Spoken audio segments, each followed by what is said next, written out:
Bonjour à tous et bienvenue aujourd'hui dans cette nouvelle session. Nous sommes heureux de vous revoir aujourd'hui. En mon nom, au nom de Lirda et au nom de Joanne Palacio, nous vous souhaitons la bienvenue. Nous avons eu de très belles présentations hier et nous espérons que ça va aller aussi bien aujourd'hui. Le symposium ici est fait en français et en anglais, donc je vais traduire au fur et à mesure tout ce que je dis à la suite en anglais. Toutes les présentations, ou en fait la majorité, vont être avec des sous-titres. Nous avons eu des problèmes avec l'équipe de traduction, donc nous avons eu certaines vidéos qui n'auront malheureusement pas de sous-titres. Lorsque ça arrive, je vais vous informer au moment de la présentation. Je vais maintenant le dire en anglais. Welcome, everybody. We are pleased to see you today. On my name, on Joanne Palacios, and on Irda name, we are welcoming you here. We started the symposium yesterday and it went really well. Sorry. So we hope today will go as good as it was yesterday. Most of the presentation will be on French, but it's a bilingual symposium, so it will be with subtitle in English. If there's any problem, please just ask me. Some of the videos won't have any subtitle because we have some problem with this translator. So I will say before we started that there's no subtitle on this presentation. I will be speaking in French and in English, so I will be switching very fast. Sorry if I mix up the both language. We will start today with François-Xavier Philippe presentation. He's from Liège University in Belgium. His presentation will be about antimicrobial resistance. Donc, nous allons aujourd'hui commencer avec la première présentation de François-Xavier Philippe, qui vient de l'Université de Liège en Belgique. Sa présentation se nomme Antimicrobiorésistance, état de la situation et pistes de solutions en élevage. Merci beaucoup et bonne écoute. Bonjour à tous, je suis très heureux d'être virtuellement parmi vous aujourd'hui pour présenter cet exposé sur l'antimicrobiorésistance, état de la situation et pistes de solutions en élevage. Donc, l'antibiorésistance, c'est une problématique très importante actuellement parce que cela implique la santé animale, la santé humaine et la santé de l'environnement, entre autres par la présence de résidus dans le milieu. Pour l'Europe, on estime que l'antibiorésistance est responsable de la mort de 33 000 personnes chaque année, auxquelles il faut ajouter environ 700 000 cas d'infections résistantes. Tous les soins médicaux associés entraînent des coûts directs pour la société, évalués à 1,35 milliard d'euros, auxquels s'ajoute une perte de productivité dont on estime le coût à environ 650 000 euros, donc des pertes totales qui avoisinent 2 milliards d'euros.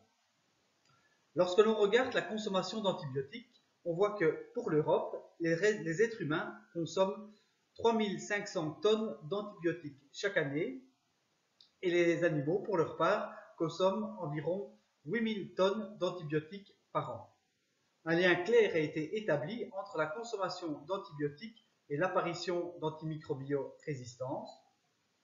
Et donc, ces différents constats ont abouti en Europe à l'interdiction en 2006 des prémix contenant des antibiotiques utilisés comme facteurs de croissance. D'autres pays ont emboîté le pas sur l'interdiction des antibiotiques comme facteurs de croissance, comme le Canada, les États-Unis et la Chine.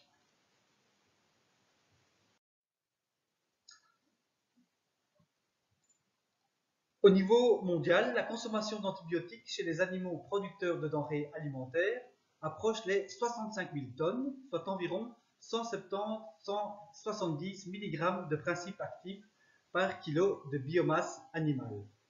Globalement, on estime que ces valeurs de consommation vont encore augmenter de 67% à l'horizon 2030. Un autre constat que l'on peut faire, c'est la grande disparité qui existe entre les régions du monde. Et donc, c'est en Afrique que la consommation est la plus faible et en Asie que la consommation d'antibiotiques est nettement la plus élevée. Europe et Amérique ayant des valeurs intermédiaires.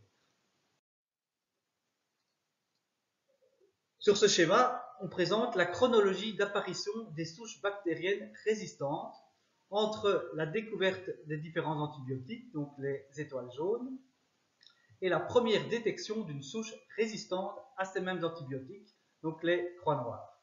On peut constater différentes choses. La fréquence d'apparition de nouveaux antibiotiques, donc de nouvelles molécules disponibles, a tendance à ralentir au cours des dernières années. Et deuxièmement, la vitesse d'apparition des résistances a, elle, tendance à s'accélérer. On passe d'une dizaine d'années à quelques années pour les molécules les plus récentes. Et comme les réglementations actuelles tendent à limiter l'usage de nouveaux antibiotiques, cela ne force pas les firmes pharmaceutiques à investir dans de nouvelles molécules.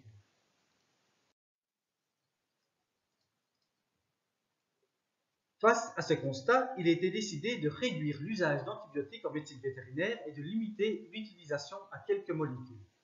Ainsi, les antibiotiques de catégorie 1, en vert, sont autorisés en médecine vétérinaire car il est considéré que le risque en santé publique est faible. Les antibiotiques de catégorie 2, jaune, présentent un risque élevé pour la santé publique. Et donc on parle ici des quinolones, des céphalosporines de 3e et 4e génération. L'usage est autorisé seulement sous condition, donc seulement s'il n'y a pas d'autre alternative pour l'espèce et l'indication concernée. Ce sont des antibiotiques qui doivent faire l'objet d'une attention et d'un suivi tout particulier. Et enfin, la catégorie 3, rouge, l'usage est tout simplement interdit en médecine vétérinaire. Et donc, il est très important de trouver de nouvelles alternatives à l'usage d'antibiotiques en médecine vétérinaire. Tout d'abord, il y a le bon sens et le respect de règles de base. Avoir de bonnes conditions de logement, d'hygiène, d'ambiance. Fournir une alimentation adaptée à l'espèce animale, la race, le stade physiologique. Maintenir une bonne gestion d'élevage, la gestion des groupes, la biosécurité aux entrées de l'exploitation. Observer les animaux pour un suivi sanitaire rigoureux avec dépistage précoce des animaux malades. Appliquer une vaccination préventive lorsque c'est possible et des méthodes prophylactiques efficaces. Maintenir la prescription d'antibiotiques sous le contrôle vétérinaire, ce qui est le seul moyen pour garantir un examen clinique rigoureux, la pose d'un diagnostic précis et la mise en place d'un traitement adapté. Cela permet d'éviter l'empirisme qui est très délétère en la matière. Dans cette démarche diagnostique, une étape clé est l'identification du pathogène, basée sur un échantillonnage et un test de laboratoire, et ça en association à un test de sensibilité aux antibiotiques qui permet de déterminer la molécule qui pourra attaquer le pathogène. Dernière remarque, qui est une évidence mais qui est parfois oubliée malheureusement, les antibiotiques ne sont efficaces que contre les bactéries et donc pas contre les agents viraux, pas d'antibiotiques en cas de grippe par exemple.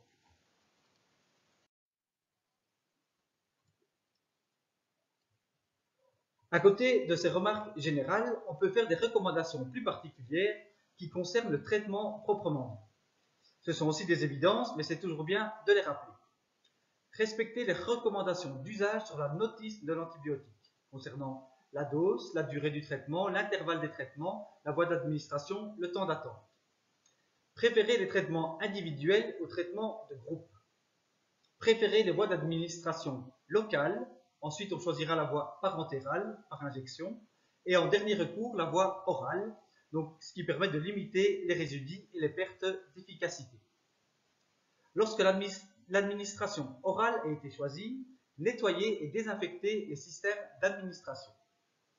Ou mieux, disposer de conduites séparées pour les substances médicamenteuses. Et pour éviter de traiter l'éleveur sans que cela ne soit nécessaire et provoque des résistances chez lui, utilisez du matériel de protection comme des masques et des gants. Je vais maintenant vous présenter ce qui a été mis en place en Belgique par les autorités spécifiquement pour réduire l'usage d'antibiotiques. La base de cette stratégie, c'est un suivi précis des consommations d'antibiotiques et un benchmarking des éleveurs et des vétérinaires. Tout d'abord, un plan sanitaire est établi dans chaque exploitation par le vétérinaire de guidance, et donc le vétérinaire de l'exploitation. Cela permet d'identifier les points forts et les points faibles de la gestion de l'exploitation afin d'optimiser l'état général de santé des animaux. Ensuite, le plan d'approche qui lui a pour but de proposer des actions concrètes pour remédier aux faiblesses qui ont conduit éventuellement à une trop grande utilisation d'antibiotiques dans l'élevage. Et enfin, il y a le benchmarking proprement dit, qui permet de comparer les éleveurs et les vétérinaires entre eux quant à leur utilisation d'antibiotiques. Pour cela, il y a une collecte précise des données de consommation. Donc chaque vétérinaire doit noter, encoder chaque prescription, la molécule, la dose, l'espèce cible, le stade physiologique, etc. Et le même travail est effectué par les éleveurs. Cette démarche permet donc de classer les différents opérateurs entre eux, de définir des indicateurs d'alerte avec évolution dynamique de ces indicateurs. Voilà justement à quoi ressemble ce benchmarking. On a donc une distribution des différents élevages, ici selon leur consommation d'antibiotiques. On a une zone rouge à droite qui regroupe les 10% des éleveurs les plus consommateurs d'antibiotiques. Un plan d'action doit être mis en place dans ces exploitations pour réduire la consommation. Ils sont dans le collimateur de l'administration. La zone jaune regroupe les 40% suivants des éleveurs les plus utilisateurs. Il s'agit d'une zone de vigilance avec des utilisateurs à surveiller. Et enfin, les faibles consommateurs qui sont en zone verte, les 50% des éleveurs qui consomment le moins d'antibiotiques. Ces indicateurs sont dynamiques car on espère un décalage vers la gauche au fil du temps avec une réduction progressive de l'ensemble des consommations. On peut voir que cette stratégie s'est déjà montrée efficace car entre 2011 et 2019, on a observé une réduction significative des consommations de l'ordre de 40%. Le benchmarking permet donc de comparer les opérateurs entre eux.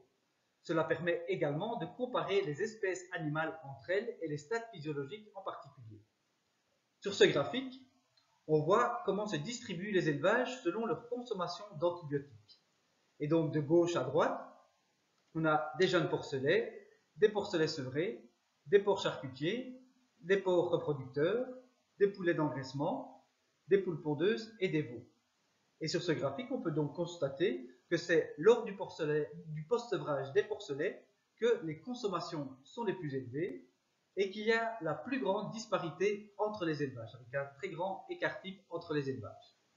Des leviers importants existent donc pour cette étape de production et des mesures ciblées doivent être apportées.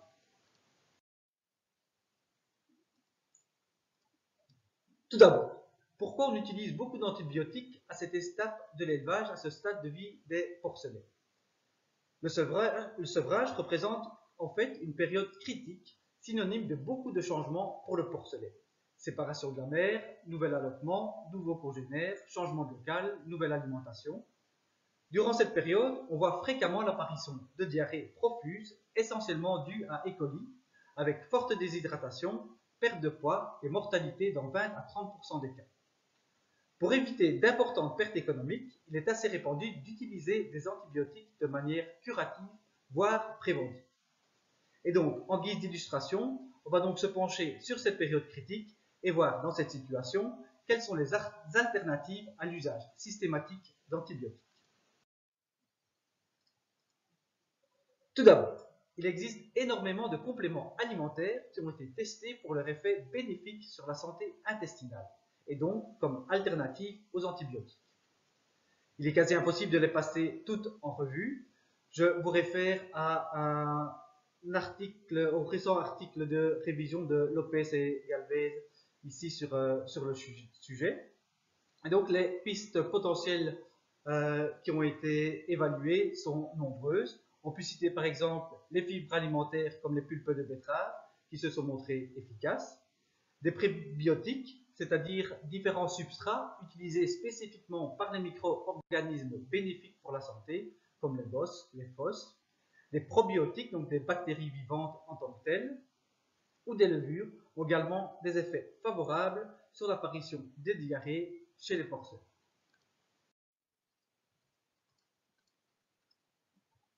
On peut citer également les enzymes digestives qui permettent d'augmenter la digestibilité des rations, certains acides aminés, des acides organiques, des huiles essentielles qui sont également très populaires, des tanins ou même des extraits d'algues. Tous ces compléments ont été testés de manière scientifique et se sont montrés efficaces dans la prévention des diarrhées des porcelets. Ils ont des effets multiples et des modes d'action qui se recoupent un peu. Parmi les effets que l'on observe, il y a entre autres, selon le type de complément alimentaire, une augmentation des populations bactériennes considérées comme bénéfiques au détriment des populations pathogènes, une action bactéricide et ou bactériostatique par effet direct ou via la production de métabolites intermédiaires, un renforcement de l'architecture intestinale au niveau de la hauteur des villosités, de la profondeur des cryptes, des jonctions cellulaires qui sont renforcées, en favorisant l'intégrité des muqueuses, en renforçant les facteurs de l'immunité locale et de l'immunité systémique, par une action antioxydante et anti-inflammatoire, en augmentant la digestibilité des rations, et donc on observe une réduction des signes cliniques et donc une réduction des diarrhées avec une meilleure croissance des animaux.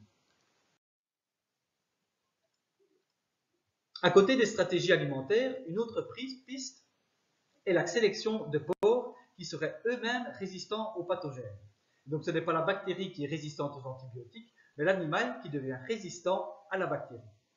En fait, on a vu que la bactérie responsable des diarrhées du post-sevrage, c'était le plus souvent E. coli. On parle de colibacillose du porcelet. Et pour pouvoir pénétrer dans les cellules intestinales, la bactérie se lie à la surface de la cellule à un récepteur, le récepteur F18 de l'intestin, via une protéine bactérienne appelée adésine K88. Certains porcs ont une mutation sur le gène qui code pour le récepteur F18, ce qui rend l'entrée de la bactérie dans la cellule impossible. Il n'y aura donc pas d'infection. Certains individus avec une double mutation de ce gène sont donc résistants à cette maladie. On retrouve justement une grande proportion de porcs résistants au sein de races comme le Meishan, une race chinoise de porcs. En identifiant par génotypage les animaux résistants, en les sélectionnant, on obtiendra donc des populations qui deviendront résistantes à certaines bactéries. Une autre stratégie qui pourrait être prometteuse comme alternative à l'usage d'antibiotiques, c'est l'utilisation de bactériophages, qui sont des virus qui infectent spécifiquement les bactéries sans attaquer les cellules eucaryotes, et donc sans s'attaquer aux cellules des mammifères. Il existe une grande variété de phages, et on les retrouve vraiment partout dans des écosystèmes très variés. Ils ont une très grande spécificité d'hôtes, et ils ont un spectre d'action très étroit. Et donc, chaque famille de phages ne s'attaque généralement qu'à un seul type bien précis de bactéries. C'est un avantage, car cela signifie qu'il y aura un impact négligeable sur le microbiote intestinal du patient ou sur d'autres bactéries bénéfiques. Mais c'est aussi un inconvénient, car ça nécessite de bien cibler le pathogène, d'effectuer une veille microbiologique ou alors d'utiliser un cocktail de plusieurs phages pour être sûr de ne pas louper la cible. Une étude très récente, donc qui date de 2021, a été réalisée chez des porcelets. Donc les auteurs ont utilisé un cocktail de phages et ils ont comparé les résultats à un contrôle positif, donc avec des animaux qui recevaient des antibiotiques. Ils ont obtenu des résultats très encourageants avec des meilleures performances chez les animaux recevant les bactériophages, l'histomorphologie de l'intestin qui était améliorée avec des hauteurs de villosité augmentées et des cryptes moins profondes, et un système immunitaire plus robuste avec des facteurs de l'inflammation plus favorables au niveau sérique et au niveau de la muqueuse intestinale. Et donc, les bactériophages constituent une piste de solution très intéressante à l'avenir, surtout avec les progrès de génie moléculaire actuels. En conclusion, on a donc vu que l'antibiorésistance était une problématique très préoccupante en termes de santé animale, de santé publique et de santé de l'environnement. Il y a un lien clairement établi entre l'utilisation d'antibiotiques et l'apparition de résistances bactériennes. D'où l'importance d'un suivi strict des consommations, permettant ainsi une comparaison des comportements d'utilisation afin de sensibiliser les acteurs et de les inciter à réduire leur utilisation. Une règle de base pour lutter contre l'usage d'antibiotiques est le respect de bonnes pratiques d'élevage comme outil préventif. De nombreuses alternatives existent, que ce soit via l'incorporation de compléments alimentaires, la sélection d'animaux résistants ou l'utilisation de bactériophages qui sont encore à l'étude actuellement. Mais le point le plus important, c'est la formation et la sensibilisation des éleveurs, des vétérinaires, des médecins, mais aussi de la population dans son ensemble, qui est également utilisateur d'antibiotiques dans leur propre vie en tant que patient, et qui exige parfois de recevoir des antibiotiques pour un simple rhume. Vous trouverez ici quelques références intéressantes sur le sujet, et je vous remercie pour votre attention.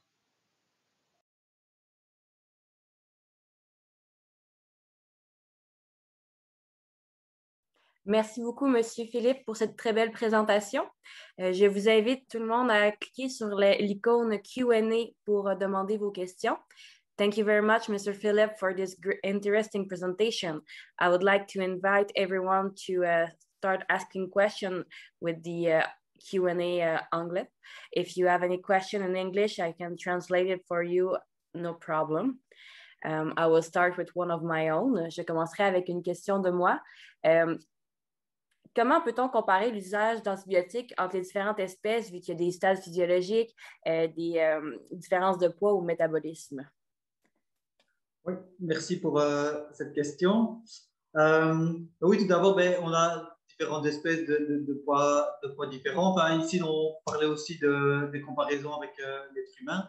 Donc, une solution qui a été apportée, c'est de s'exprimer, on le voyait dans les chiffres que j'ai présentés, donc en kilos de biomasse, donc on tient compte de la masse corporelle. Mais dans certains graphiques, je n'ai pas insisté là-dessus dans ma présentation, mais on parle de BD 100. Donc ça, c'est le nombre de jours de traitement sur une période standard de 100 jours. En fait, si on veut comparer, par exemple, une vache laitière et un porcelet, c'est un peu compliqué. Et donc, on va prendre des périodes critiques. Donc, par exemple, pour un porcelet, le moment du sevrage. Pour une vache laitière, on va prendre la période du tarissement, qui sont des périodes où on aurait tendance à plus facilement traiter ces animaux. Et donc, sur cette période critique, on va prendre le pourcentage de jours de traitement et on va rapporter ça sur une période standardisée de 100 jours. Donc, soit le nombre de jours sur 100 jours, soit on peut s'exprimer par pourcentage sur une certaine période critique. Et donc, de cette manière-là, on peut plus facilement comparer différentes espèces. Donc, en tenant compte du poids corporel et en tenant compte de certaines périodes critiques en tant que telles. Merci beaucoup pour cette réponse. On a plusieurs questions. Je commencerai avec celle de Mme Guingamp. Bonjour François-Xavier. Mon Dieu, ça pop, ça n'arrête plus.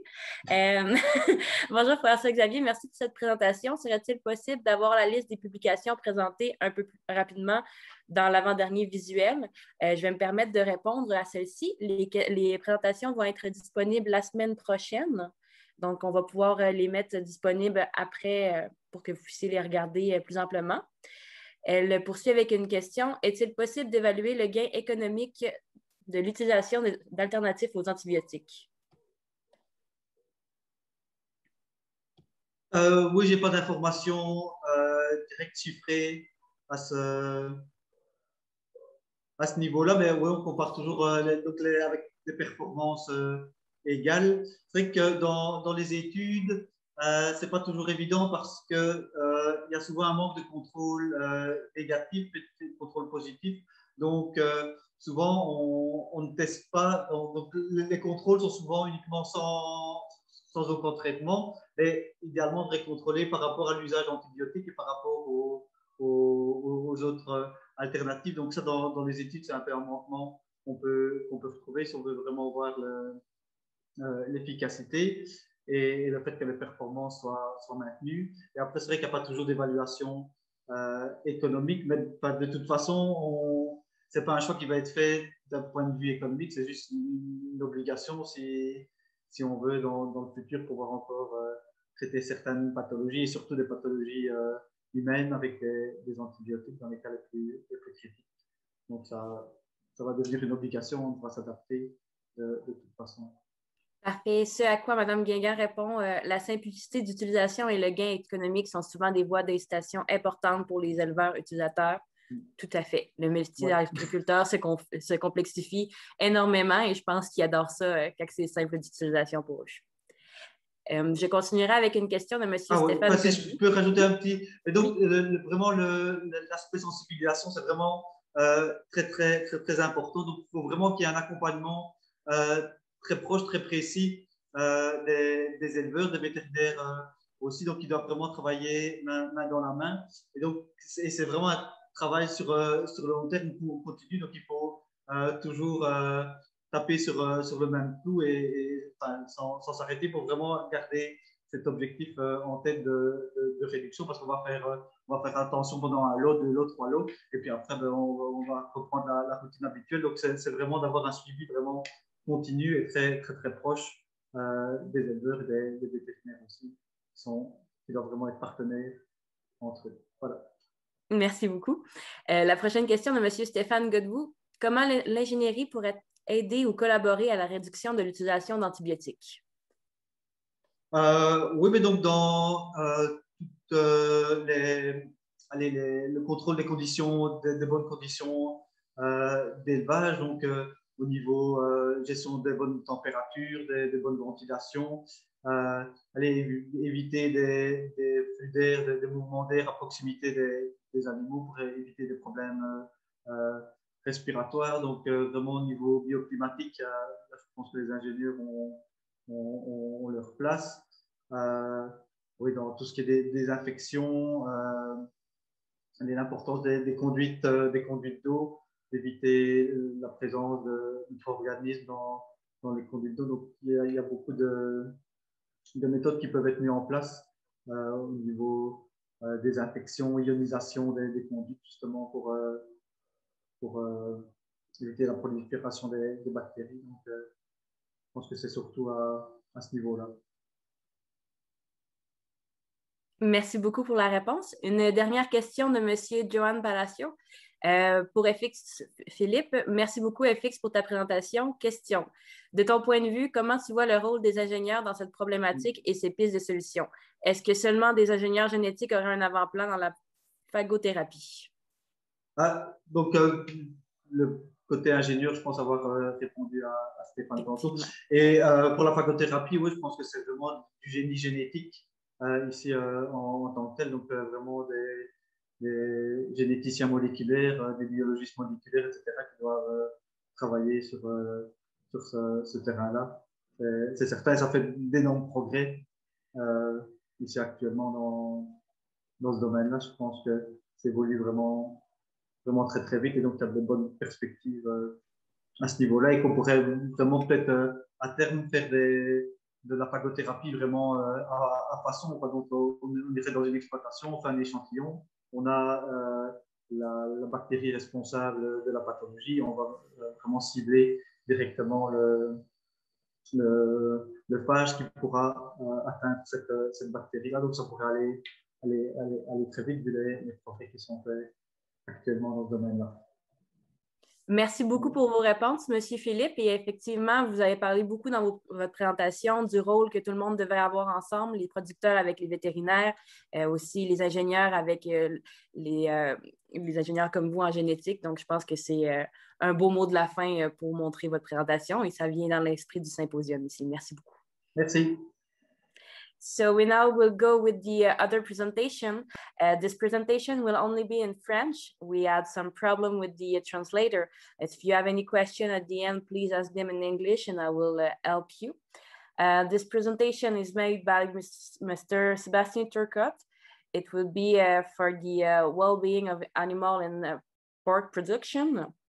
Mr. Turcotte is from le Centre de développement du port du Québec. Donc, la prochaine présentation va être faite de la part de M. Turcotte. Elle se nomme « Les innovations récentes pour améliorer le bien-être en production porcine ». M. Turcotte travaille au Centre de développement du port du Québec. Merci, bonne présentation.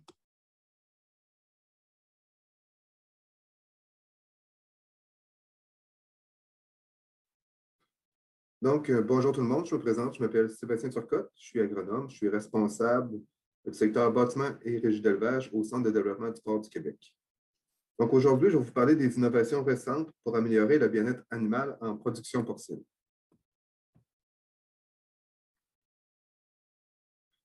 Le bien-être animal est une préoccupation de plus en plus importante pour les consommateurs. Au Canada, le programme Bien-être animal décrit les exigences en matière de soins aux animaux. Le respect de ces normes est obligatoire depuis 2012 pour l'obtention de l'accréditation AQC. Le producteur doit se soumettre à une évaluation de conformité annuellement, puis cette accréditation-là est faite par un valideur du programme. En 2012, plusieurs chaînes de restauration rapide ou distributeurs d'aliments ont annoncé, comme McDonald's, on voit ici, qui voulaient s'approvisionner de porcs provenant de truies logées en groupe pour répondre aux exigences des consommateurs. En 2013, le Conseil canadien de commerce de détail a décidé de n'acheter du porc provenant de truies en groupe, puis eux, ils ont mis une date à partir de 2022. C'est qui ça, le Conseil canadien de commerce de détail? C'est des grosses entreprises comme Walmart, Costco, Metro, Loblaw, Safeway, Sobeys, etc., qui représentent plus de 90% du marché canadien de la vente de viande de porc. La même année, en 2013, Olimel et Aliments Asta, eux aussi annoncent qu'ils veulent s'approvisionner de porc provenant de truies en groupe d'ici 2022. Pourquoi? Parce que Olimel et Aliments Asta, en fond, vendent de la viande de porc aux différentes entreprises du Conseil canadien de commerce de détail. Donc, pour ne pas perdre ces clients-là, ils n'ont pas le choix de se conformer à leurs exigences. Donc, c'est pour ça qu'on fait cette annonce-là. L'année suivante, en 2014, il y a eu une révision du Code de pratique pour le soin et la manipulation des porcs. Puis, dans cette révision du code-là, dans le fond, les producteurs sont obligés de mettre leurs truies gestantes en groupe d'ici 2024. Donc, pour, encore une fois, améliorer le bien-être des animaux et répondre aux exigences des consommateurs. Puis, ils doivent aussi augmenter la superficie accordée aux animaux.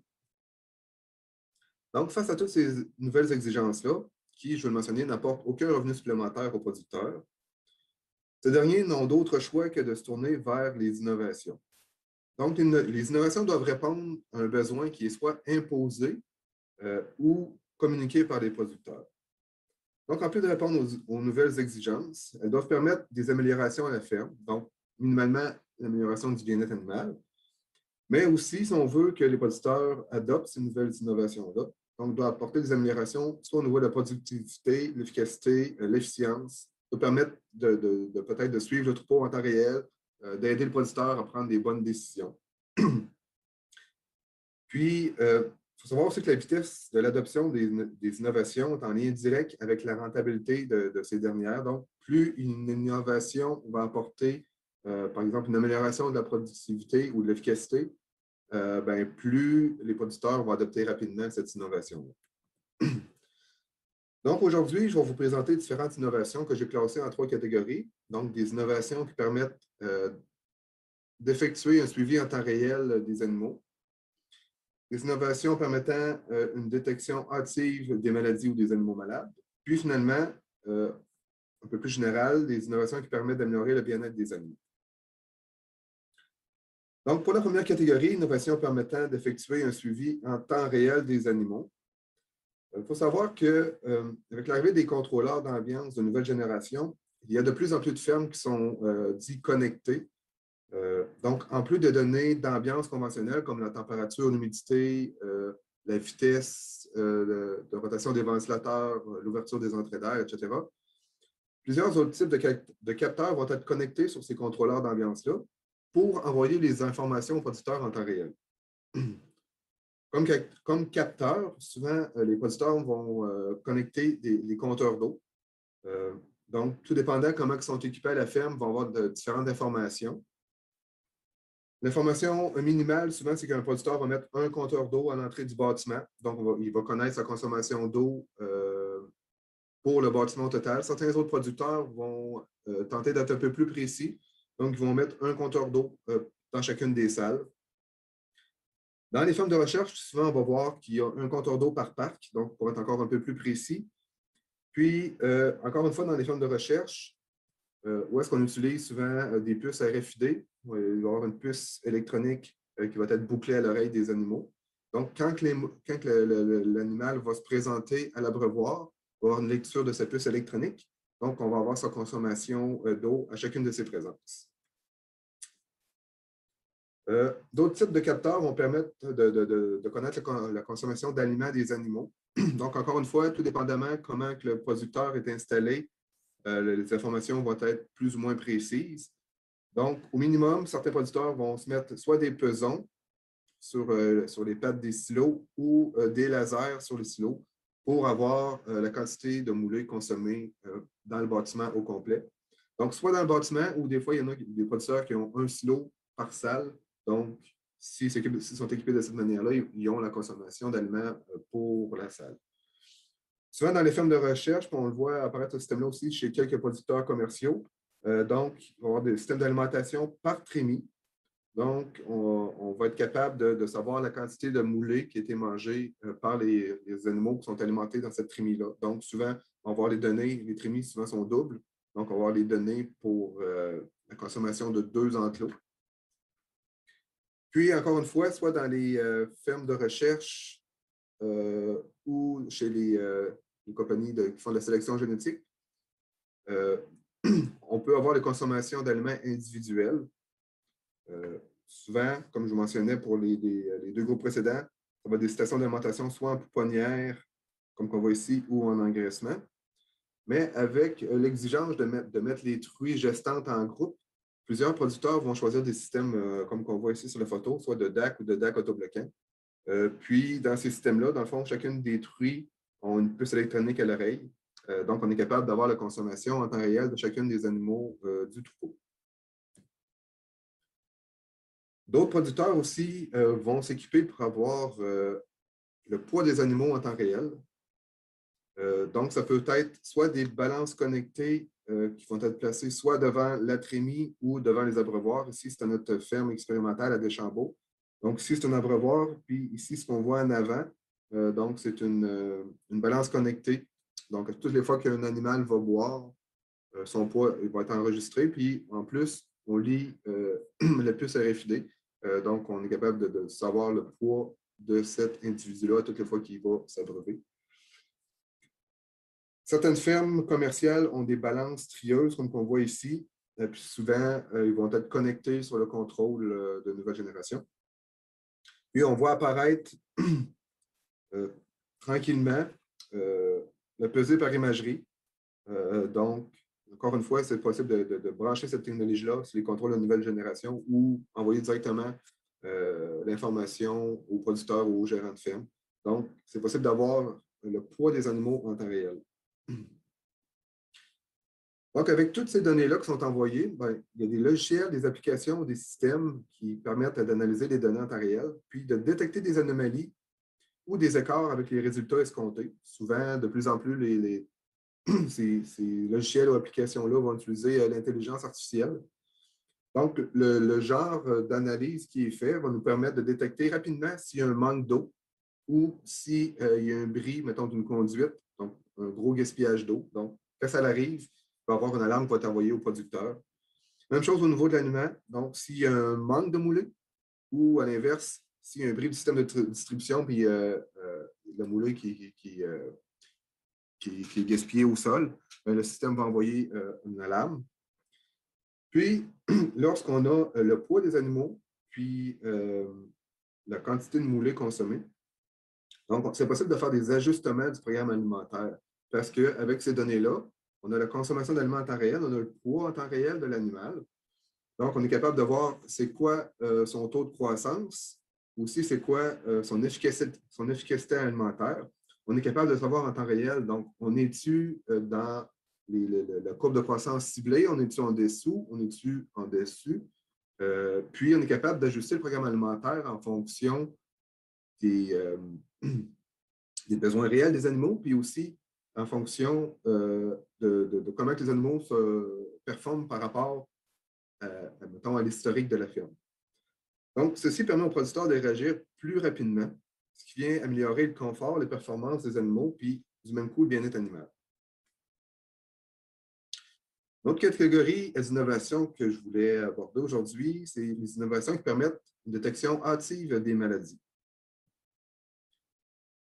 Il est bien connu que les porcs changent de comportement d'alimentation, d'abreuvement ou d'activité un peu avant l'apparition des signes cliniques d'une maladie. Donc, on peut utiliser cet aspect comportemental des animaux pour détecter hâtivement des maladies. Ici, le graphique est un peu compliqué, mais je vais tenter de vous l'expliquer. bon, c'est un projet qu'on a fait à notre ferme de Deschambault où est-ce que les animaux, on connaît exactement le moment où est-ce qu'ils se contaminent avec un virus, une maladie qui s'appelle le SRRP, une maladie très commune au niveau du porc ici au Québec.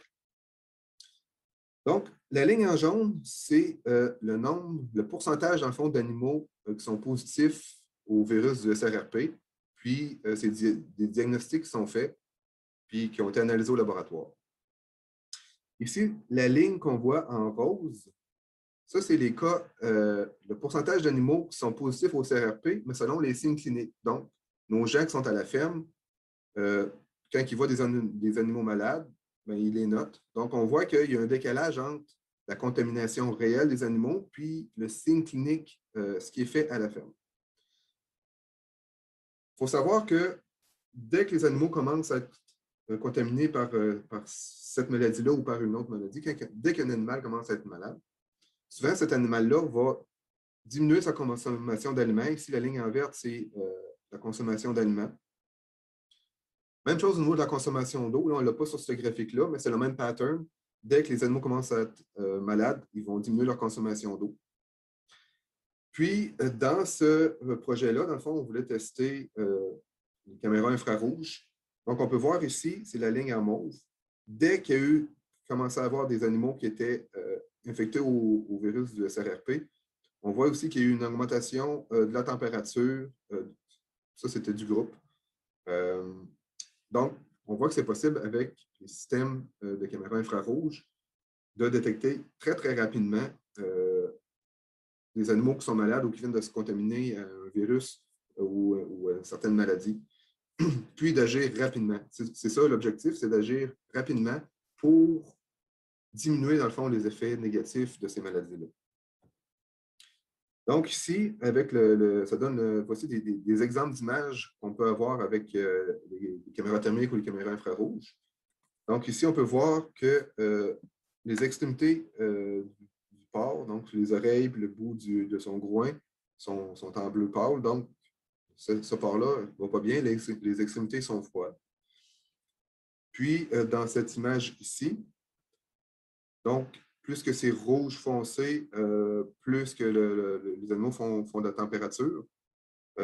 Donc, ici, c'est une image où est-ce que ces porcs-là, la température corporelle dépasse les 40 degrés Celsius. Donc, on peut dire que l'animal est malade.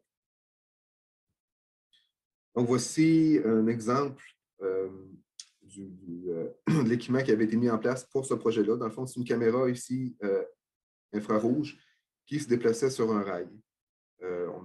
Présentement, on est en cours, on réalise un projet avec une entreprise privée qui veut automatiser, dans le fond, ce système-là.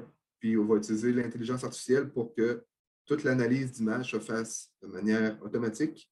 Puis, dans le fond, le système de rail va être un peu différent, mais va permettre de regarder ce qui se passe dans tout le bâtiment au complet. Au niveau de la détection active des maladies, on peut suivre aussi les technologies qui existent pour suivre le comportement des animaux. Comment ça fonctionne? Souvent, ils vont utiliser des caméras standards. Puis, ils vont analyser les images en temps réel à l'aide d'algorithmes. Puis, ça va permettre de repérer les déplacements des animaux, puis d'avoir une indication du nouveau moyen d'activité de l'enclos. Puis, dans un futur rapproché, dans le fond, ils vont être capables d'identifier des animaux qui auront changé de comportement, puis d'envoyer une alarme au producteur que le comportement du groupe ou de ces animaux-là a été modifié, donc il se passe quelque chose. Travaille aussi pour détecter des changements de posture des animaux. Souvent, c'est relié à une boiterie. Puis, il travaille sur bien d'autres choses. Donc, c'est un système qui va offrir de nombreuses possibilités dans le futur. D'autres types de capteurs sont utilisés pour faire la détection active des maladies. Donc, il y a des micros qui peuvent être installés au-dessus des parcs. Donc, ces micros-là analysent les sons des porcs via un algorithme qui permet d'identifier la toux des animaux. Donc, ça va identifier le type de toux, l'intensité de cette toux-là, puis la fréquence. Donc, le système analyse tout ça, puis quand ça devient anormal, il y a des avertissements qui sont envoyés aux producteurs. Puis la compagnie dit que certains avertissements peuvent être envoyés jusqu'à 2 semaines avant que le producteur voit des signes cliniques dans sa ferme. Il y a aussi des capteurs individuels qui peuvent être utilisés, qui sont actuellement utilisés et qui le seront encore plus dans le futur. L'IFIP, dans le fond, qui est une ferme de recherche, un centre de recherche en France, ont travaillé avec les accéléromètres qui ont bouclé sur les oreilles des truies en groupe. Donc, ça permet de connaître le niveau d'activité des truies. Puis, ils s'en servent aussi pour ajuster l'alimentation des truies. Donc, il y a des truies qui vont être beaucoup plus actives que d'autres. Donc, ces truies-là, les plus actives, vont avoir une plus grande ration d'aliments. Puis, ils s'en servent aussi comme un indicateur de santé de l'animal. Donc, s'ils voient une grande différence de comportement ou d'activité plutôt d'une journée à l'autre, donc c'est signe qu'il y a une problématique avec cet animal-là. Donc, il y a des alarmes qui sont envoyées aux producteurs. Il y a aussi une autre entreprise qui travaille à développer une étiquette d'oreille qui permettrait de connaître plusieurs informations à la fois. Donc, permettrait de connaître la température corporelle de l'animal. Donc, si un animal devient fiévreux, il y a une alarme qui sera envoyée au producteur. Connaître la fréquence cardiaque de l'animal, connaître les activités de l'animal, connaître les déplacements en X, Y et en Z aussi. Donc, les déplacements du porc, puis s'il est debout ou couché. Pour ça, par contre, il faut rajouter des antennes dans la salle, mais c'est ce qui est prévu avec cette technologie-là. Puis, en plus d'avoir la technologie RFID pour que les équipements, dans le fond de l'enclos, puissent reconnaître cet animal-là, il y aurait une petite puce informatique qu'on serait capable d'envoyer de l'information comme le lieu d'origine puis la date de naissance de l'animal, tous les traitements qu'il a reçus au courant de sa vie, les emplacements où est-ce qu'il a été élevé, s'il a des fois déménagé d'un site à un autre, puis aussi la date et le lieu d'abattage. Donc, c'est des innovations qui s'en viennent sur le marché, qui vont améliorer beaucoup la traçabilité, puis on va avoir des données en temps réel de chacun des animaux qui vont nous permettre d'agir rapidement, puis d'améliorer toujours le confort puis le bien-être des animaux. Dernier type d'innovation que je voulais vous parler, c'est des innovations qui permettent d'améliorer le bien-être, puis plus précisément des porcelets en mise bas. Le bien-être des porcelets est de plus en plus important, puis son amélioration permet, dans bien des cas, d'augmenter le taux de survie des porcelets. En augmentant le taux de survie, ça a un impact direct sur le revenu des producteurs. Donc, plusieurs innovations en ce sens ont été développées dans les dernières années et leur adoption se fait assez rapidement, car pour ce type d'innovation-là, le retour sur investissement est intéressant pour le producteur. La première innovation que je voulais vous partager, c'est quand même, c'est pas si récent que ça en Europe, mais ça vient d'arriver sur le marché nord-américain. On appelle ça des cages de mise bas ascenseurs. Il faut savoir que au niveau de la production porcine, plus de 50% de la mortalité, ça va de la mortalité due par écrasement des porcelets. Souvent, les porcelets, quand ils sont tout petits, ils sont à la recherche de chaleur. Donc, ils vont avoir tendance à se coller sur leur mère. Puis, quand leur mère se lève, mettons, pour s'alimenter, quand la truie se lève pour s'alimenter, les porcelets vont aller se coucher en dessous de la truie, parce que la truie va avoir réchauffé le plancher, donc ils sont bien à cet endroit-là. Mais malheureusement, lorsque la truie se recouche, certains porcelets ne sont pas assez rapides pour se tasser, puis il y a des porcelets qui se font écraser de cette manière-là. Donc, une technologie qui a été inventée pour pas que ça arrive, c'est les cages de mise bas ascenseur. Comment ça fonctionne? C'est lorsqu'une truie s'assoit ou se lève, dans le fond, elle accède à un mécanisme, ici, des barres qui sont là, puis ça vient soulever le plancher sous la truie. Donc, j'ai une petite vidéo. Regardez, le plancher ici est en train de se soulever. Donc, le plancher se soulève d'environ une dizaine de pouces. Puis, ça empêche les porcelets d'aller se coucher sous la mer. Il faut savoir, les écrasements aussi, ça arrive souvent dans les 3 à 5 premiers jours suivant la naissance des porcelets. Donc, à ce moment-là, les porcelets ne sont pas capables de grimper pour aller sous la mer.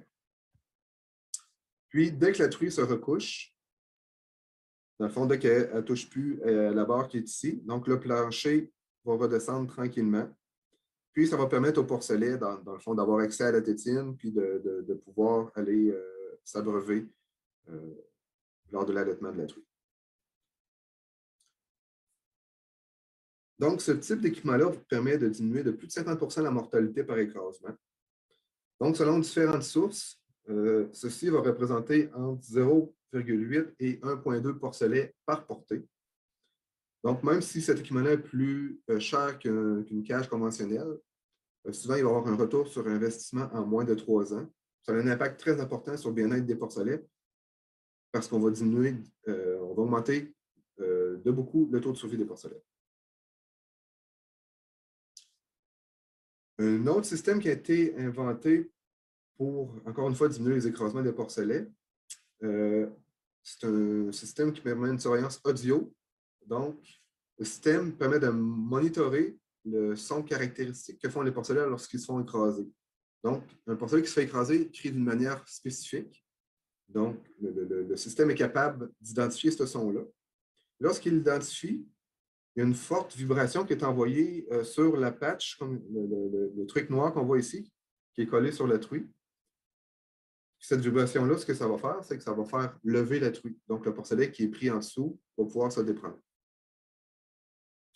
Donc, selon le Kansas State University, c'est une diminution d'environ 59 % des écrasements lorsque les producteurs utilisent ce système-là. Puis, ce qui est particulier de ce système-là, ce qui est intéressant, c'est que le système, souvent, il va être utilisé pour 2 truies qui sont côte à côte. Puis, c'est un système qui est amovible. Donc, on peut le déplacer dans la salle ou d'une salle à l'autre. Donc, à cause de ça, sa rentabilité, souvent, va se faire en moins de 2 ans. Un autre système qui existe, qui traite l'image en maternité, c'est des caméras qui se déplacent sur des rails, comme ça ici, des caméras thermiques, puis qui vont faire la surveillance des mises bas des truies. Donc, ce système-là va surveiller l'apparition des premiers porcelets. Donc, dès qu'une truie va commencer à mettre bas, il y a un avertissement qui va être envoyé au producteur, comme de quoi que cette truie-là a tel emplacement, elle a commencé à mettre bas. Le système est aussi capable de gérer le décompte des porcelets et l'intervalle entre 2 porcelets. Il faut savoir que si l'intervalle est trop long, donc il risque d'avoir une problématique au niveau de la truie, puis ce qui occasionne souvent de la mortalité, on appelle ça des morts-nés, des porcelets qui arrivent, mais qui sont déjà morts à la naissance. Donc, si l'intervalle est trop long, le système va envoyer une alarme au producteur. Puis, c'est possible de connecter ce système-là aussi au contrôle de nouvelle génération.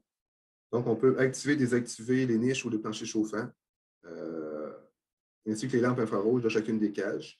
Puis, on peut aussi s'en servir comme une caméra vidéo ordinaire, puis de surveiller le déroulement d'une mise bas. Donc, ça permet aux producteurs, des fois, d'avoir l'information s'il y a des truies qui commencent à mettre bas pendant la soirée. Est-ce qu'il faut qu'ils aillent, qu'ils se déplacent à la ferme ou non? Donc, ce système-là est très... ce système-là, dans le fond, permet d'améliorer aussi, en plus d'améliorer le bien-être des porcelets, parce qu'il va améliorer aussi le bien-être du producteur. La dernière technologie que je voulais vous parler, qui permet toujours de diminuer les écrasements, c'est des niches intelligentes. Ce n'est pas un système qui est nouveau, ça a une dizaine d'années, mais c'est de plus en plus utilisé.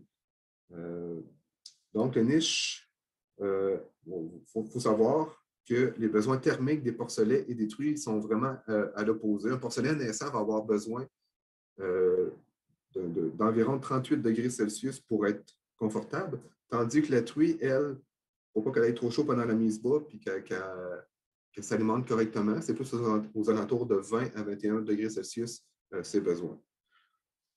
Donc, ces niches sont dites intelligentes qui permettent de créer un microclimat pour les porcelets, tout en évitant de surchauffer la truie. Donc, ça va permettre de diminuer la mortalité par écrasement parce que les porcelets n'iront plus se coucher sous la truie comme que j'expliquais précédemment. Certains systèmes offrent aussi des détecteurs de naissance, donc soit des détecteurs de mouvement, des sondes thermiques ou des sondes infrarouges qui, dès qu'ils vont voir un porcelet, vont actionner l'ouverture des lampes infrarouges puis le chauffage des niches pour, premièrement, assurer un confort optimal pour les porcelets à la naissance. Puis l'autre chose qui est très importante, pour diminuer la consommation énergétique de ces systèmes de chauffage d'appoint-là, parce que souvent, ce qui est utilisé dans les fermes porcines, c'est des lampes infrarouges avec souvent, c'est des globes de 175 watts. Donc, si on a 100 ou 200 cages avec 2 lampes par cage, donc additionner tout ça quand c'est en fonction, ça consomme beaucoup d'énergie. Une autre technologie qui est arrivée qui permet d'améliorer le bien-être des porcelets, c'est les seringues sans aiguille.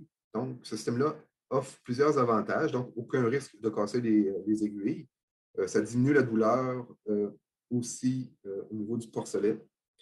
Ça assure aussi le producteur de la qualité de l'injection.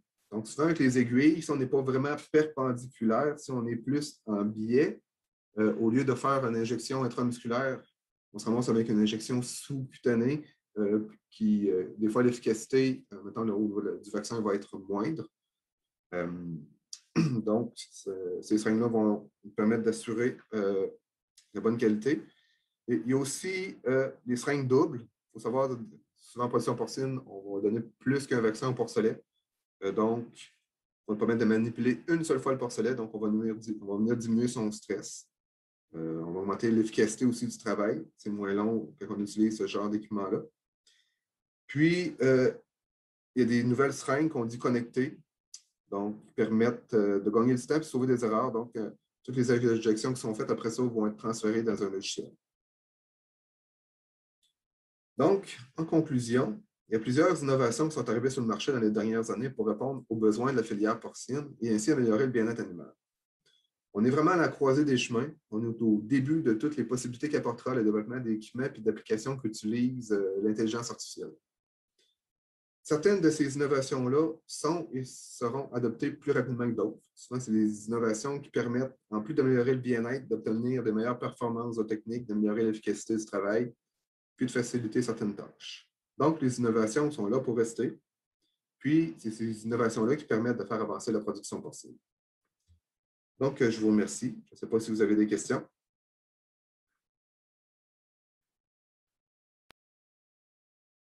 Merci beaucoup, M. Turcotte, pour cette présentation.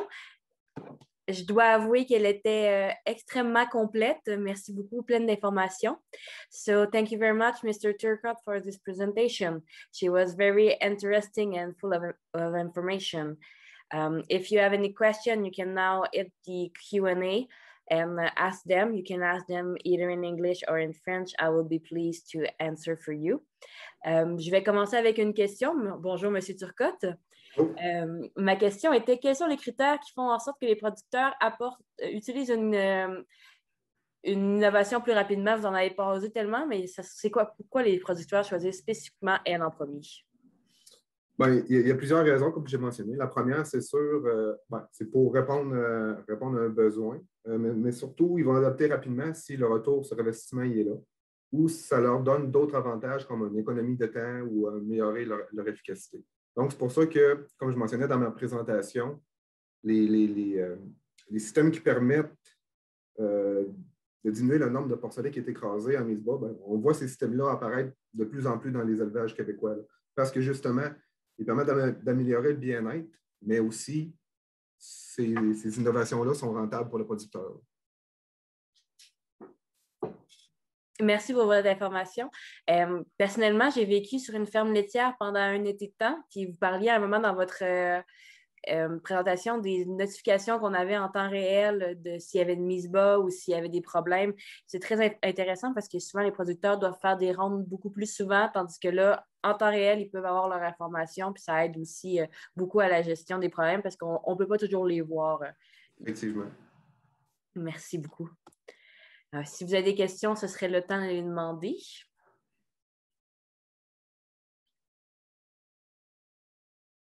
Sinon, je suis bonne pour parler aussi sans problème. Est-ce que vous avez des innovations que vous voyez présentement qui apparaissent beaucoup plus au Québec plus rapidement? Vous en avez présenté tellement, mais est-ce qu'il y en a une tendance qui est de plus en plus à la mode dans les élevages du Québec? Celle qu'on voit le plus, c'est les cases de mise bas ascenseur. Il faut savoir que notre parc de bâtiments au Québec est vieillissant. On voit beaucoup de rénovations. Puis des fois, les bâtiments sont tellement désuets que les gens préfèrent se construire un nouveau bâtiment. Donc, quand ils font des gros investissements comme ça, ils regardent c'est quoi la rentabilité des innovations qui sont disponibles. Les cases ascenseurs dans les nouveaux projets souvent, là, on les voit apparaître. Si on recule de 2 ans, il n'y en avait aucun au Québec. On doit être rendu à peu près à presque une dizaine d'élevages qui ont adopté cette technologie-là. Comme je mentionnais, ce n'est pas nouveau, parce que ça existe depuis plus de 10 ans en Europe, mais c'est nouveau sur notre marché. Puis, les producteurs, c'est ça, ils savent compter, fait qu'ils voient que c'est rentable. Fait que, pour cette raison-là, ils l'utilisent. Parfait, mais merci beaucoup, M. Turcotte. Comme je vous disais, votre présentation était extrêmement complète. Toutes les informations s'y trouvaient. Par manque de temps, malheureusement, je vais devoir y aller. C'est mon boss qui pose la question, donc je ne peux pas vraiment dire non, malheureusement. De Stéphane Godbout, est-ce que tu as vu beaucoup de pays qui utilisent des robots en production porcine pour laver, pour surveiller? Pour laver, je dirais que ça commence. La problématique, encore une fois, c'est au niveau des innovations. Le besoin est là, les producteurs voudraient utiliser ces robots-là, mais quand c'est nouveau, des fois, c'est trop cher ou ça ne fait pas exactement ce qu'on veut parce que c'est nouveau puis ça demande une certaine optimisation. Au niveau du lavage, je voudrais certaines grosses structures, surtout en Europe, qui utilisent ça. Puis pour le suivi en temps réel, mettons des robots, je dirais que ça commence. Les systèmes qui existent présentement, des fois, sont très dispendieux. Mais là, avec l'intelligence artificielle et l'utilisation de simples caméras, on va être capable d'arriver avec les mêmes conclusions, la même efficacité. Fait qu'on s'en va vers là. Comme je mentionnais, on est à la croisée des chemins, mais moi, je pense dans les 5 à 10 prochaines années, l'intelligence artificielle va être partout dans nos bâtiments pour améliorer l'efficacité, améliorer le bien-être, autant des animaux que du producteur. Parfait, merci beaucoup. Vous allez avoir une question, je vais vous la laisser répondre en privé dans l'option Q&A. Il va falloir que je passe à la prochaine, mais merci beaucoup, c'était très intéressant. Donc, notre prochaine présentation sera de M. Bernardo Perdicala du Prairie Swine Center. Elle parle des nouvelles solutions aux défis émergents. So the next presentation will be from Mr. Bernardo Perdicala, sorry for my accent. This will talk about the novel solution for the emerging problems. Thank you very much and good listening.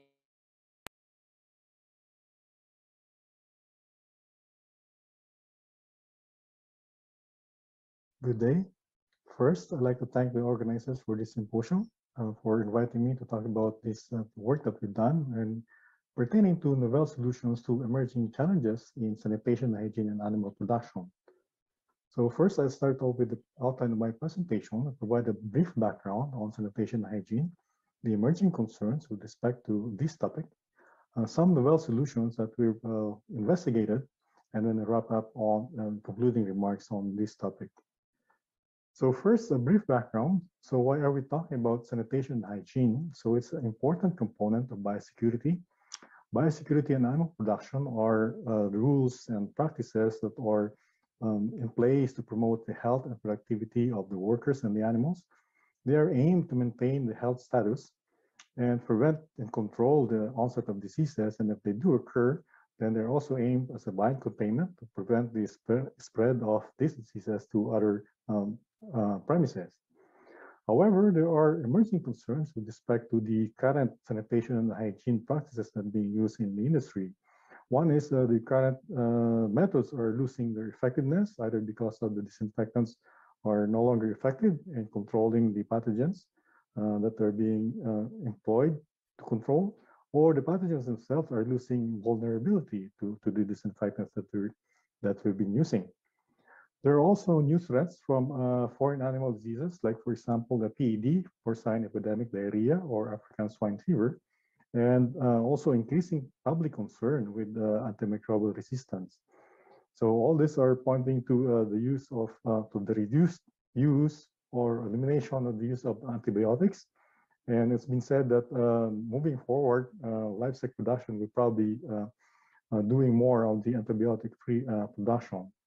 All of this points to the need for enhanced sanitation or and disinfection measures. So just to add to this background, we conducted a study wherein we tried to determine whether the patterns of antibiotic use is correlated with the prevalence of specific pig pathogens and antimicrobial resistance in pig production. So our approach is to compare different barns. Some of those that have employed the practices with respect to raised without antibiotics, or RWA, while the others are what we call conventional barns that are continuously still continuing to use antibiotics as per normal. So we conducted 2-year monitoring, wherein we sampled from these barns different time points, and then the samples collected were subjected to whole genome sequencing to gain an inventory of organisms and antimicrobial resistant genes. And I'd like to acknowledge the different people, Dr. Korber, and the research personnel involved in this project. So shown here is a workflow for this study. So as I mentioned, we conducted repeated sampling, longitudinal sampling from these 2 types of barns. And the goal is to obtain a taxonomy of the different bacteria and viruses, and specifically the resistome, or the antimicrobial resistant genes that are present in the samples that we collected.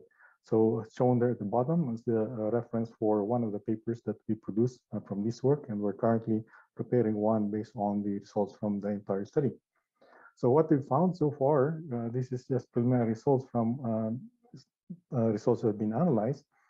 Shown here is the relative abundance of the different antimicrobial resistant genes. So shown there in green in the bars is the tetracycline related or induced by antimicrobial resistance genes that are induced by the use of tetracycline. And there are also, of course, there are other types of genes that we found.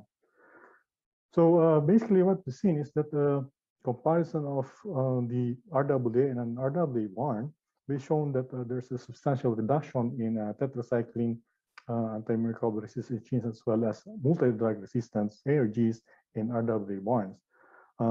This is again pointing that to the fact that there's a correlation between the use of antibiotics in the barns and the rise of these antimicrobial resistant genes. Again, contributing to the need for enhanced sanitation disinfection if moving forward the industry will be shifting to the practice of raising without antibiotics.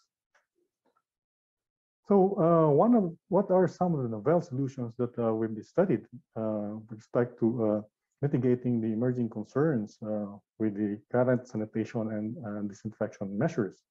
So one part is dealing with the current alternative sanitation and disinfection measures, both for conventional barns as well as for future or current antibiotic free farms. So can do that by adopting technologies from other similar industries. And I just want to show an example there, the use of slightly acidic electrolyzed water. And then also we look at the possibility of applying nanotechnology in order to enhance sanitation and disinfection in pig barns. So we use nanoparticles in cleaning barns, as well as nanomaterials for coating surfaces, as well as we tried the treatment of pathogens directly with nanoparticles, in particular PED virus, which is a big concern for the industry. So with respect to the alternative sanitation disinfection measures, the goal here is to develop enhanced sanitation disinfection measures that are effective for control of potentially antibiotic-resistant pathogens. I'd like just to mention that there's a presentation on this topic by my student during this conference. So I'm not going to go into this in detail, but I'd like to acknowledge the different people involved here, Dr. Korber, and then the student and the other research personnel. So in short, we identified existing and potential sanitation disinfection measures, and did a screening and to come up with the most promising ones, which we subjected to lab scale and newborn testing. And then we also did some feasibility analysis and generated recommendations for applications in commercial barns. So just briefly, among the different sanitation disinfection measures that we compiled, we can roughly categorize them as are they conventional or non-conventional. And the conventional ones are the ones that are currently in use in the industry, while the non-conventional ones are what we consider as novel or new technologies that we'd like to see, to try it out and see how effective they are, how applicable they are in pig barns.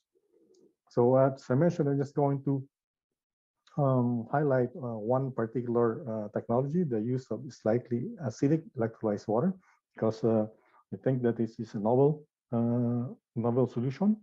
And it's actually not a new technology. It's been tried in the past for the contamination of animal transport vehicles or even some livestock barns, but it hasn't been widely used up to now. So what it is, it's involved the production of, again, slightly acidic electrolyzed water through electrolysis of water with dissolved ionic substances like some salts and acids added to the water to generate the produced water with a pH around 6.5 and active chlorine content of from 50 to 300 milligrams. So this water has a highly effective biocidal property that is highly effective for, shown to be effective for bacteria and fungi. And the good thing for this product or the water is that it reverts to plain water after some time. So avoid having long-term residues, which has been pointed out that having disinfectants with long-term toxic effect could be a factor for giving rise to antimicrobial resistant pathogens. So this has been widely used in the food industries as well as in residential homes and hospitals. And also the good thing with this is it can be generated in-house. It requires a simple equipment and simple technology. So this is what my student has put together. He assembled the chamber with two compartments separated by a membrane. So we basically just run electricity or 20 volts DC, and then when the water there is with the required properties, the solutions, and then you generate the slightly electrolyzed, slightly acidic electrolyzed water. So some preliminary tests conducted by the students. So 3 replicates of a total of 9 plates. So shown here is the control, so the microbial population and treated plates, and then the population and treated plates. And you can see here an average of 99.98% reduction in microbial population. So in terms of log reduction, it's about 3.66 an average log reduction, which is according to standards for evaluating disinfectants. Anything that can reduce by more than 3 logs is good enough for use for disinfection. So, however, I would like to also further study this technology and so make them practical and applicable in pig barns, specifically how they actually contribute to preventing the development and spread of antimicrobial resistant pathogens. So in addition, as mentioned, we've looked at nanoparticles for pathogen control. We've known that nanomaterials have proven biocidal properties. And we've also known that biofilm formation on surfaces in the barns were key factors in the propagation of disease-causing microorganisms. So our work on this topic tried to investigate the potential application of nanoparticles for controlling pig pathogens and assess the impact on the microbial loads on surfaces during sanitation. So in one study, we used zinc oxide nanoparticles as a solution directly as a disinfectant. And in the study, we applied 3 treatments in the room after it was washed and dried. So one treatment is control. So of course, we used the conventional chemical disinfectant currently used in the pig industry. And then the other treatments, we use zinc oxide nanoparticle solutions at 2 different levels, 5 and 10 milligram per mil. And then we conducted swab sampling at different time points and the surfaces that in which the treatments were applied. So before the cleaning, the S2 is after high pressure washing and drying. And then after that, we applied the disinfectants, the treatments. And then we continued monitoring on S3 and S4. S3 is 4 hours after disinfection. And S4, 1 hour after we move in the pigs, and S5 is a day later after we move in the pigs into the room. And shown at the bottom here is the reference for a paper that we presented based on this work. So shown here is the photo of the different surfaces and where in which the treatments were applied. So again, the conventional disinfectant and then 2 levels of zinc oxide nanoparticles. So as shown here in the plot is the total bacterial counts over the different sampling time points. So S1 is the before cleaning and S2 is the after pressure washing, and then we applied the disinfectants at this point, and then we continued monitoring and see the levels. And as you can see, after 4 hours after the application of disinfection, then we're able to achieve up to 97% reduction in the CFU levels for the zinc oxide nanoparticle solution at 10 milligram per mil, which is better than the control, which the control is the conventional disinfectant. So in another study, again, I'd like to acknowledge the different collaborators for this work, Dr. Kover and Dr. Ridovich and the other personnel. And we've known that nanoparticles with biocellular properties have been applied in self-cleaning surfaces, either as paint or additive in finishing concrete or something, things like that. So our question is, can we apply nanomaterials impregnated on barn surfaces to prevent biofilm formation and propagation of disease-causing microorganisms? So the objective is to investigate the impact of coating barn surfaces for controlling pig pathogens. And this how it was applied in the actual experiment in the pig barn. So we produced these coupons or strips of polycarbonate material, and then we coated them with different nanomaterials and a different concentration, different strengths.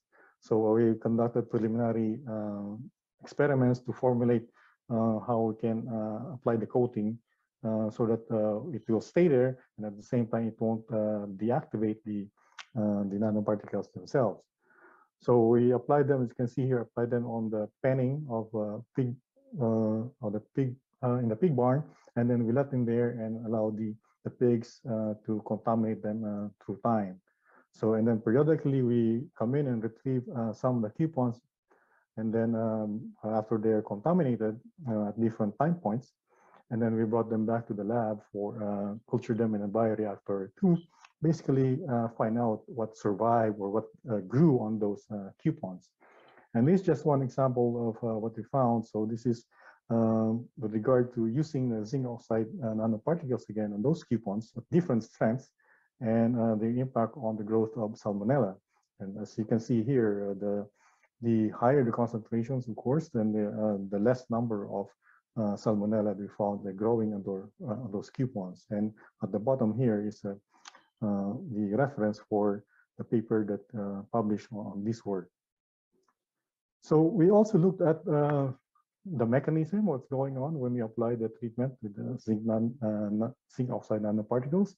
So as you can see here, so the dots or the particles here, the nanoparticles, after we applied on treating the cells, so they actually attack the cells, the cell membranes, and eventually destroy them and leading the collapse of the cells, and eventually the cells die. So which is we hypothesize that it's a good thing, this kind of mechanism, because it avoids the cells generating their own resistance to the treatment. So hopefully avoiding the rise of antimicrobial resistance if we use this kind of treatment. So the other thing that we tried is we use nanoparticles directly for inactivating pathogens. In this case, we try to apply it on PED virus, which is a porcine epidemic diarrhea. It's a very important disease in the swine industry. So, but the challenge with dealing with investigating viruses is that it's hard to determine whether the virus themselves are inactivated or not. So we need cell culture wherein we inoculate them with the treated viruses to find out whether the viruses are actually inactivated or not. So shown here on the left is a picture of that plate with the cell culture virus cells, and then there's no treatment, but we inoculated them with swine manure that's infected by PED. So when the cells themselves get infected by the PED virus, then they form this synchytia or plaques in simple terms. So that's an indication that the PED virus are still active. So while on the other side, you can see a plate of the cells themselves. And again, they were inoculated by swine manure that's infected by a PED virus, but they were treated by copper oxide nanoparticles, and you don't see the formation of this synchytia or plaques. So indicating that the PED virus has been deactivated. So I'd like to acknowledge also the different collaborators that are involved in this work. So in summary, the nanoparticles for pathogen control were able to identify that zinc oxide nanoparticle solution at 10 milligrams per ml were able to effectively use as an alternative to chemical disinfectants in washing pig pens. And we're also able to identify certain types of nanoparticles like zinc oxide and copper oxide for effective control of growth and deactivating of selected pathogens, including PED, which are encountered in swine production. So we're also continuing this work. So currently we're looking at using, again, nanoparticles for removal of antibiotics from swine waste stream. And also we're looking at using nanomaterials for mitigation of contamination of mycotoxin in grains and swine feed, which is of course an important issue both for the pig industry as well as for the grain industry. So wrapping up, so we found that effective sanitation and hygiene measures are really needed in order to promote and maintain good health and productivity in animal production. But there are serious concerns such as the loss of effectiveness of the disinfectants currently used in the industry, or the rise of antimicrobial resistance, and threats from emerging foreign animal diseases, all of which contribute to the need for enhanced alternative sanitation and hygiene measures. We found some novel solutions that can help to mitigate these emerging concerns. We have identified some of those and showed some promise, although some of those are still in the proof of concept stage, and some will need further studies prior to widespread implementation across the industry. I'd like also to point out that although the work that we've been doing has been focused mainly on swine industry, these principles or the outcomes can also be equally applicable in other livestock species. So finally, I'd like to wrap up by acknowledging the different funding agencies that provide support for the work that we do at Prairie Swine Center. Thank you very much for your attention, and good day.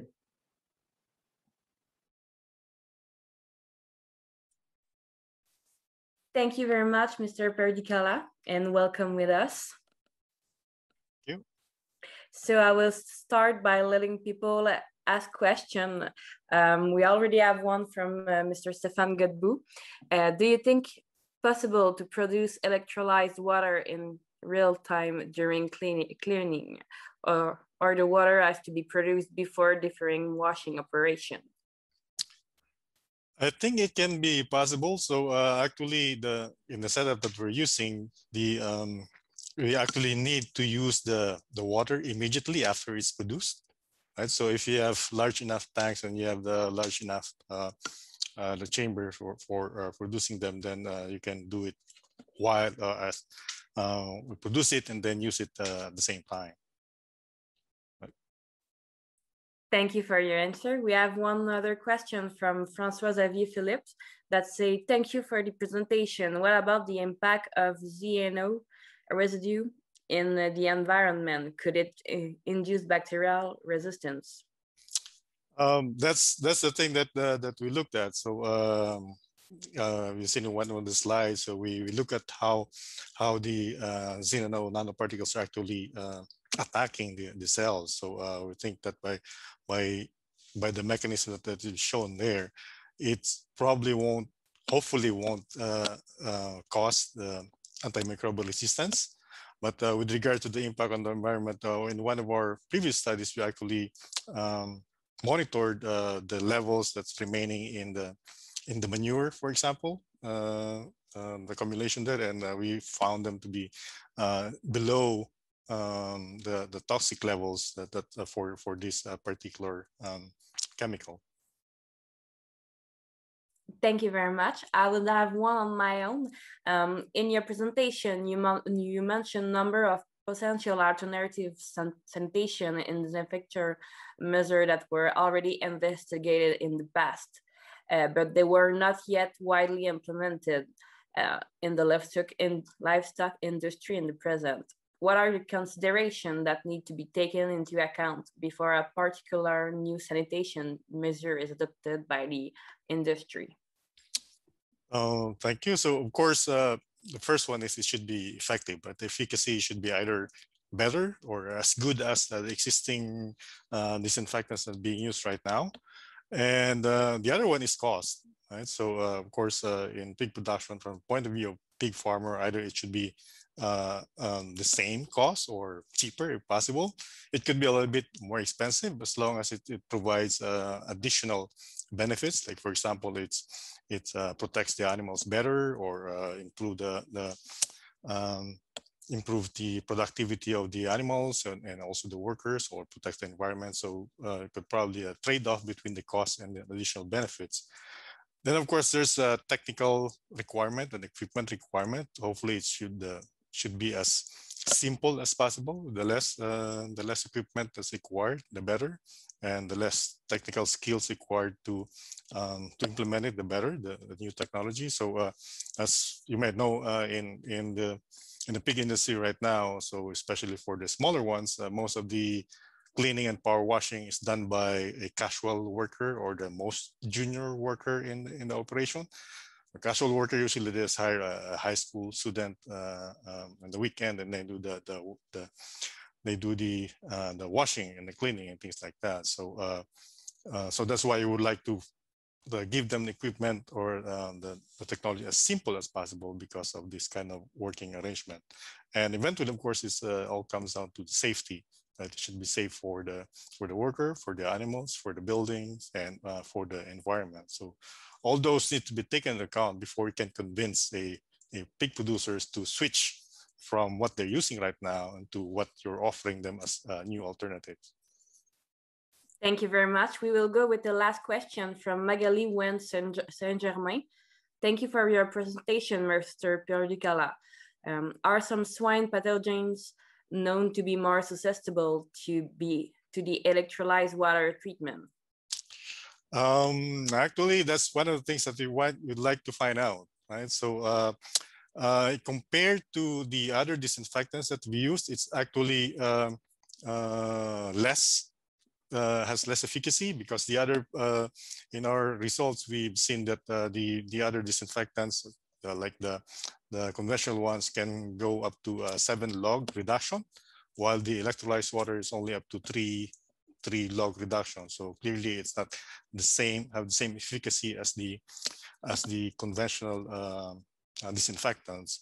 But we think that there's a practical application for this type of disinfectant, because we probably can apply it in other situations where you don't need as strong as disinfectant as the conventional commercial disinfectants, like for the hallways or in some of the other areas where you don't have as bad as the contamination as in any other places. So and hopefully that can help to prevent the rise of antimicrobial resistance, as opposed to using a very strong disinfectant all the way around. Right? So, but yeah, that's a good question. That's one of the things we like to find out, whether using this kind of disinfectant would actually help in preventing the rise of antimicrobial resistance in the pathogens that we're targeting. Thank you very much for this answer. I will now like us to go to a break. So thank you to everyone that presented today. It was very interesting, and thank you to everyone that asked questions that helped this good exchange of information between all of us. We will be back in 15 minutes. We will please love you to be back with us. Merci beaucoup à tout le monde d'avoir été présent. Merci aux présentateurs pour ces très bonnes informations et présentations. Et merci aussi aux gens qui ont posé des questions. Ils nous ont permis d'avoir un bel échange. Nous serons de retour dans 15 minutes. Merci beaucoup. Bonne journée. Goodbye. Bye.